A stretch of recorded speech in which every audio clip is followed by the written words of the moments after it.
Hoy vamos a desentrañar a una de las figuras más complejas, más contradictorias de toda la historia. Hablemos de Alejandro Magno. Fíjense en esta frase de Shakespeare. Es increíble pensar que el tipo que conquistó el mundo conocido terminó, bueno, como polvo. Pero ahí está la ironía, ¿no? Su cuerpo se desvaneció, pero su leyenda, su leyenda se hizo gigante. Y no solo gigante, sino súper contradictoria. A ver, miren esto porque es una locura. Para la iglesia copta, un santo. Para la tradición iraní, un ladrón. San Agustín lo veía como un delincuente a escala global y Dante lo mandó derechito al infierno. O sea, ¿cómo es posible, santo y tirano a la vez? Esa es la pregunta central. Ahí está el meollo del asunto con Alejandro. Bueno, con un legado así, que es un verdadero campo de batalla, ¿cómo le hacemos para encontrar al verdadero Alejandro? Esa es nuestra misión ahora, empezar a cazar al Lungre detrás de toda la leyenda. Y aquí nos topamos con la pared.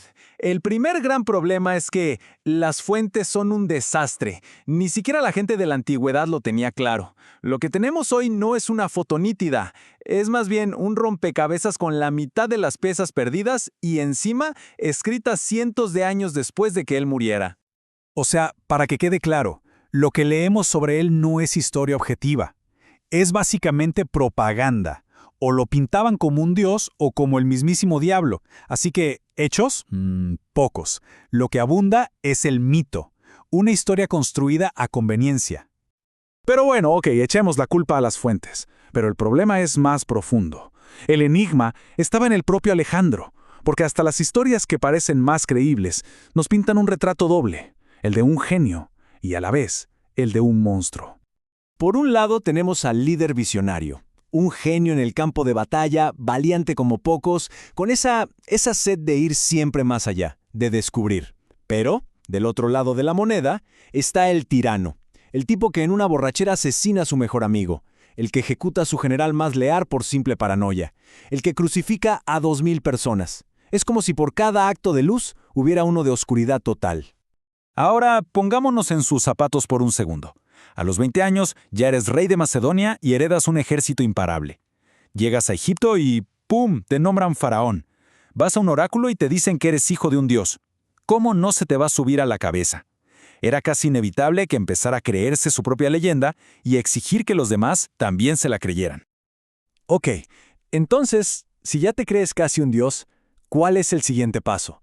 ¿Qué querías hacer con el mundo? ¿Cuál era la visión detrás de tanta conquista? ¿O era simplemente poder por el poder? Y aquí entramos en uno de los debates más grandes sobre su figura. ¿Fue de verdad un visionario que soñaba con unir culturas, con crear un puente entre Oriente y Occidente? ¿O era en el fondo un megalómano con un hambre insaciable de poder? La respuesta no es nada sencilla. Miren el caso de las bodas de Susa. Es el ejemplo perfecto de esta dualidad. Imaginen la escena, Alejandro y casi 90 de sus altos mandos casándose con mujeres nobles de Persia. 10.000 soldados más. Parecía un gesto increíble, un símbolo de unión. Pero, ¿qué pasó en cuanto murió Alejandro? Prácticamente todos sus generales se divorciaron, así, de un día para otro. Todo ese gesto de unidad se fue a la basura. Y esto nos da una pista clave. Cuando Alejandro rezó por esa armonía entre persas y macedonios, no estaba siendo solo un idealista. Su plan era mucho más pragmático.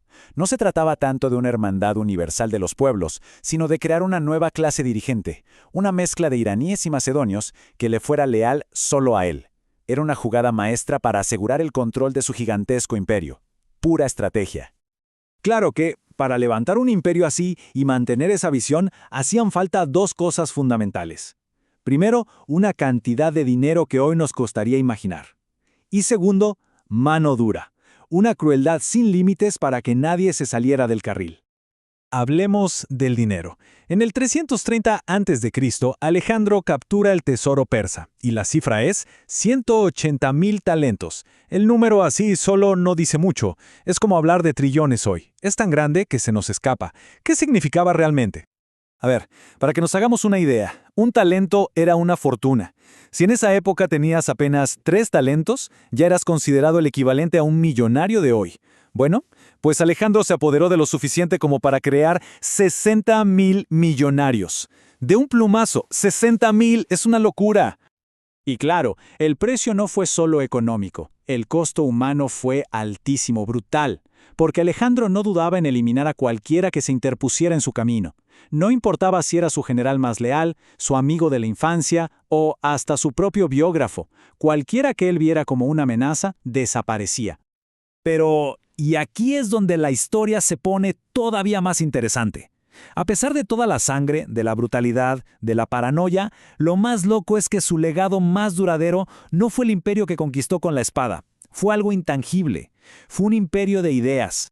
Pensemos en esto. A corto plazo, su proyecto fue un fracaso total, se murió, y su imperio se partió en 1000 pedazos. Sus generales se pasaron décadas peleando por los restos. Pero a largo plazo, ¡wow! El impacto fue inmenso.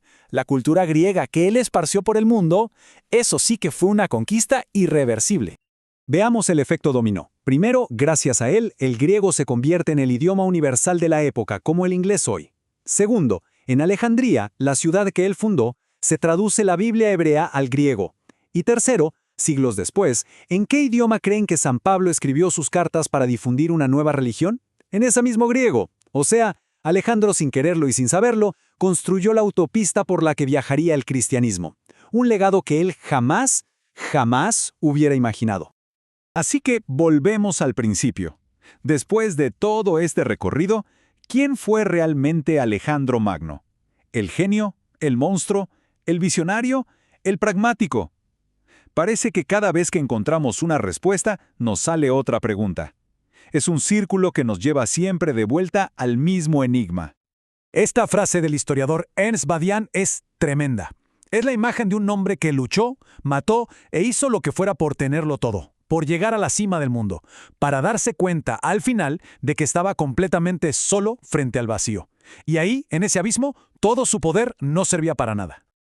Por eso la búsqueda de quién fue realmente Alejandro no ha parado en más de 2000 años, y quizás lo que nos fascina tanto no es él, sino lo que representa. Intentar entenderlo es, en realidad, una forma de preguntarnos a nosotros mismos sobre el poder, la ambición y el verdadero costo de la grandeza.